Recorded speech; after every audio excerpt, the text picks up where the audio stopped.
안녕하세요. 이번 시간에 우리 법률 용어 정리 6번째 시간인데요.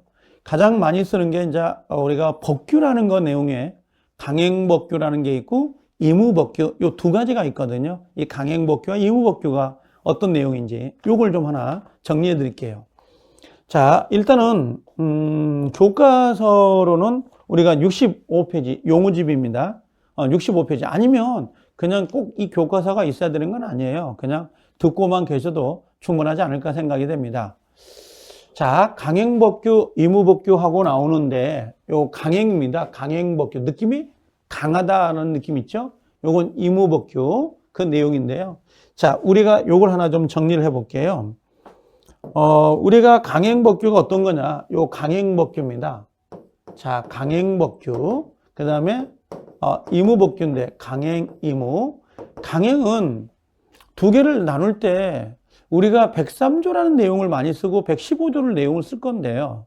선량한 풍속, 기타, 사회 질서라는 게 있어요. 자, 우리가 선량한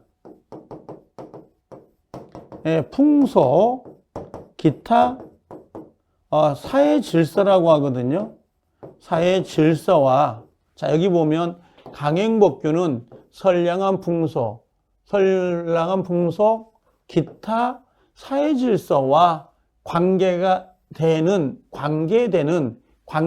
있는 규정을 강행법규 이렇게 이야기를 하고, 의무법규 그러거든요. 여기 보니까 의무법규는 이와 관계가 없이 당사자의 자치가 허용되는 법규를 의미한다 이렇게 돼 있어요.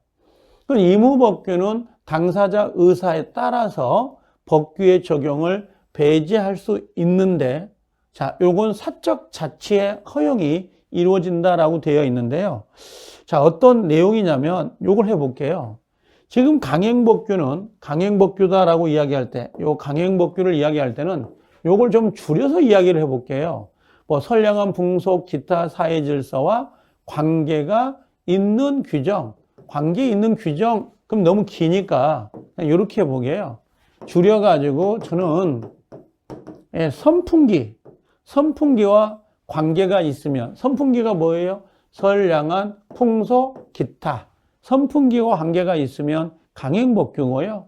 거꾸로 의무법규는 선풍기와 관계가 없어요. 요 규정을 의무법규 이렇게 표현해요. 그래서 강행법규는 사회질서와 사회질서와 관계가 있고, 그 다음에 의무법규는 사회질서와 관계가 없는 규정들을 의미한다. 이렇게 보시면 돼요. 그래서 강행법규 안에 들어가면 거의 대부분들이 강행법규가 아무래도 많죠. 자, 어떤 경우가 있냐면 이런 게 있어요. 강행법규가 있는데 강행 규정도 됩니다. 근데 여기를 위반을 해요. 당사자가. 위반하게 되면 강행법규 위반은 당연히 뭐가 돼요? 무효가 됩니다. 그 행위는 무효가 돼요. 근데 그와 반대로 의무법규가 있죠. 그 의무법규는 당사자가 배지 특약이 가능해요. 그래서 위반이 되더라도 요건 그대로 유효해요. 유효 이렇게 돼 있습니다.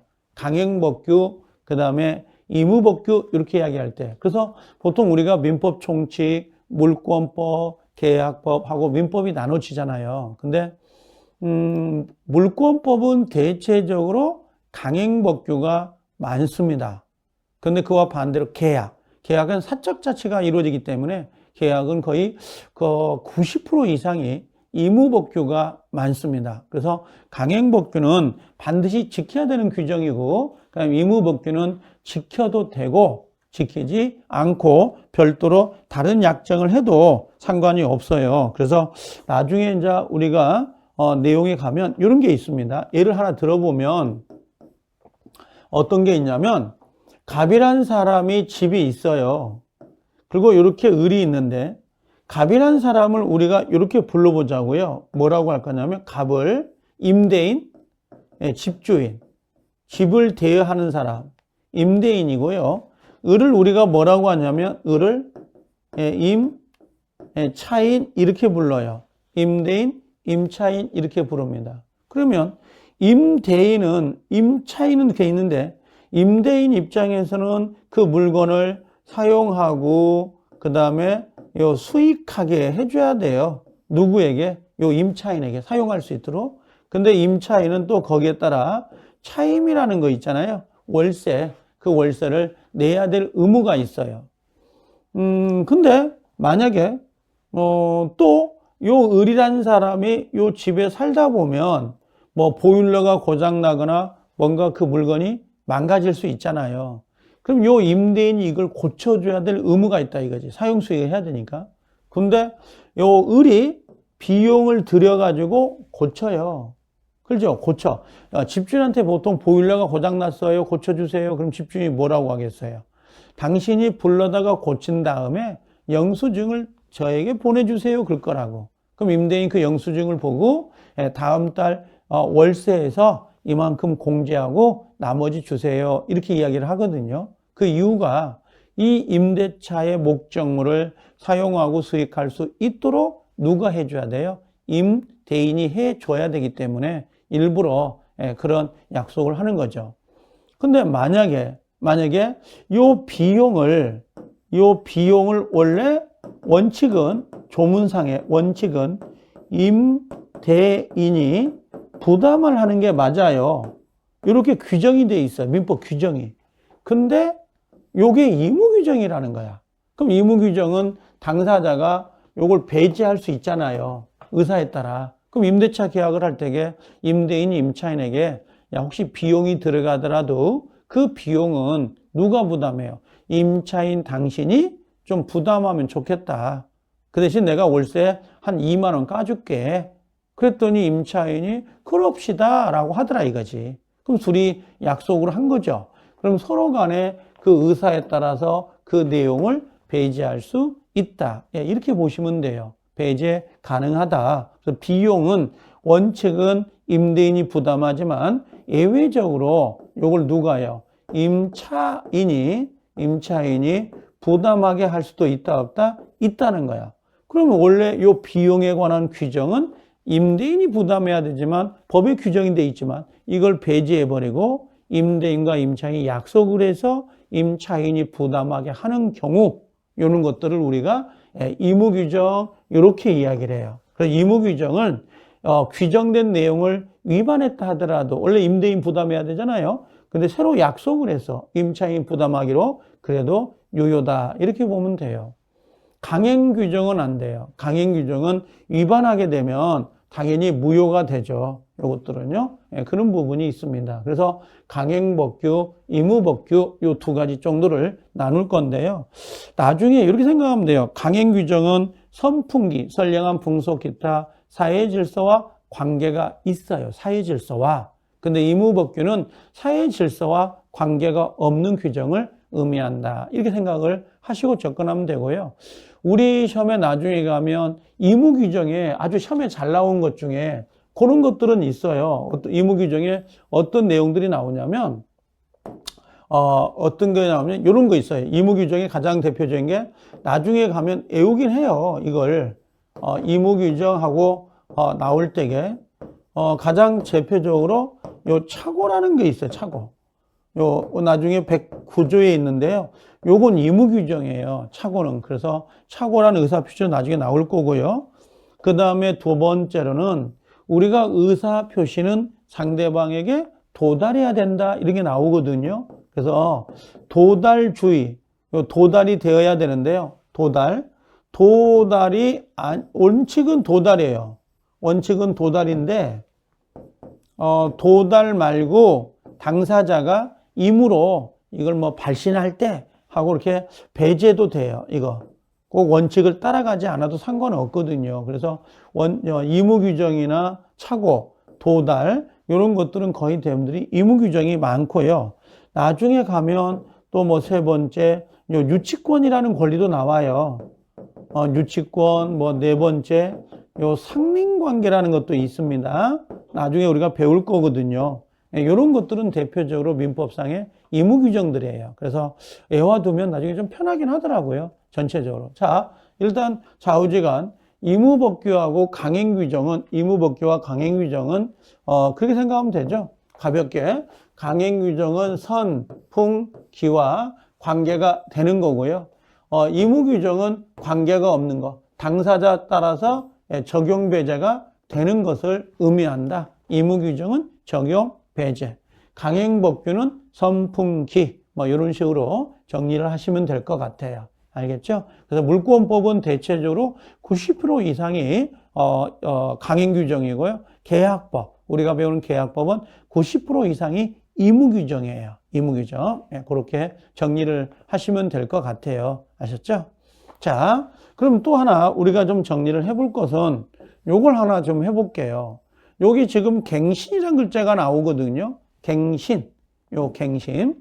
우리가 갱신은 어떤 경우가 나오냐면요. 앞으로 이 갱신은 여러 번 나올 거예요. 반복이 여러 번 되거든요. 여러 번 나오는데, 자, 여기 보면 어떤 계약의 존속기간이 만료될 때 그 기간의 연장을 말한다라고 돼 있어요. 갱신한다. 요거 바뀔 경자, 요게 새로울 신자거든요. 뭔가 내용을 바꾸는데요. 우리가 갱신할 때 갱신자가 들어가는 게 첫 번째는 갱신 청구권이라는 내용이 있고요. 갱신 청구권. 그럼 두 번째로는 우리가 합의 갱신이 있고, 세 번째로는 법정갱신. 법정갱신. 다른 말로 이걸 우리가 묵시적 갱신이라 그래요. 법정갱신, 묵시적 갱신 그럽니다. 우리가 이야기할 때. 그러면 요 갱신 이런 게 있단 말이에요. 그럼 여기도 내용을 보면 여기도 갱신이고 여기도 갱신이고 여기도 갱신이고 여기도 갱신이에요. 자, 그럼 갱신이 어떤 내용이 있냐? 이걸 해볼게요. 갑이라는 사람과 집을 이렇게 을하고, 자, 임대차 했다고 할까요? 그냥 임차인이고요. 원래 2년간 약속을 했어요. 그 집에 살겠습니다. 이렇게 약속을. 그러고 나서 어느 정도 2년이 지난 거죠. 2년이 지난 거예요. 이제 이렇게 기간이 지났어요. 기간이 2년이 훌쩍 지나버린 거죠. 그럼 여기서 기간을 더 살 건지, 임차인 더 살 건지, 나갈 건지 우리가 물어볼 수 있잖아요. 이게. 아니면 주인한테 요구할 수도 있는 거고. 그래서 요 을이라는 사람이 갑한테, 야, 내가 당신 집에서 한 2년 더 삽시다. 1년 더 삽시다. 라고 이렇게 이야기를 하는 경우가 있어요. 이걸 우리가 갱신한다.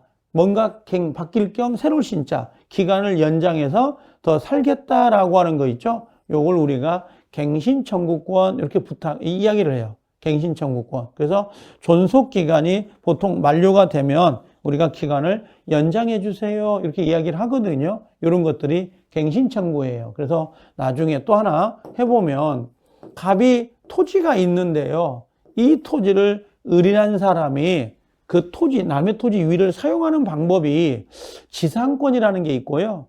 임대차, 전세권, 이런 내용이 있어요. 세 가지 정도가. 그럼 남의 토지, 요 을이 이 토지 위를 사용하는 것, 땅지자, 지위, 그 다음에 상권 그래요.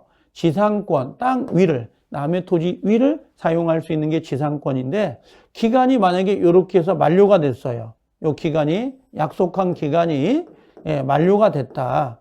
그럼 요 기간이 만료되면 요 을은 누구에게요?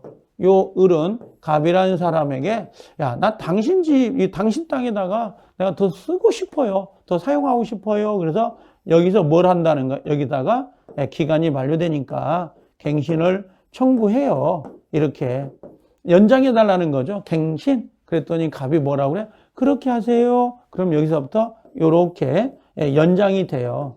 연장이. 요걸 연장해 달라고 하는 걸 우리가 갱신 청구권 이렇게 부른단 말이에요. 그래서 이 갱신 청구권, 갱신이란 건 바뀔 경자, 새로울 신자, 기간 연장 이렇게 생각하면 좀 접근하기가 편합니다. 우리 전세권 살다가 기간이 만료되면 좀 더 살겠어요. 이렇게 이야기할 수 있잖아요.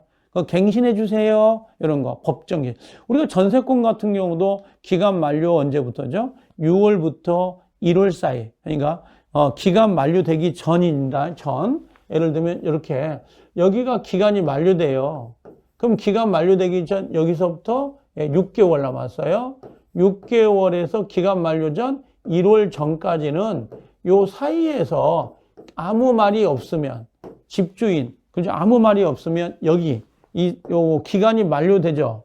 기간이 만료되는 시점에서 다시 연장된 걸로 본다 이렇게 이야기하는데요. 이걸 우리가 법정, 이걸 갱신 이렇게 이야기를 해요. 법정 갱신 이렇게 해요. 그래서 갱신 이렇게 기간이 연장된다라고 하는 거죠. 자, 갱신 앞으로 상당히 많이 쓰는 내용 중에 하나거든요. 그래서 이것도 상당히 시험에 잘 나와요. 이 내용들이. 그래서 상당히 중요한 용어들이니까 체크할 필요가 좀 있죠. 자, 그래서 이번 시간에는 우리 앞에 요거 의무복귀하고 강행복귀 요 내용하고요. 그 다음에 여기 갱신이라고 하는 거 있죠? 요거까지 좀 우리가 정리를 했습니다. 알겠죠? 이 내용들도 다 지금 내용이 다 잘 나오는 것들이에요. 여기 우리 용어집에 상당히 중요한 단어만 다 들어가 있는 내용들이거든요. 자, 오늘은 여기까지 할 겁니다. 자, 고생들 하셨습니다.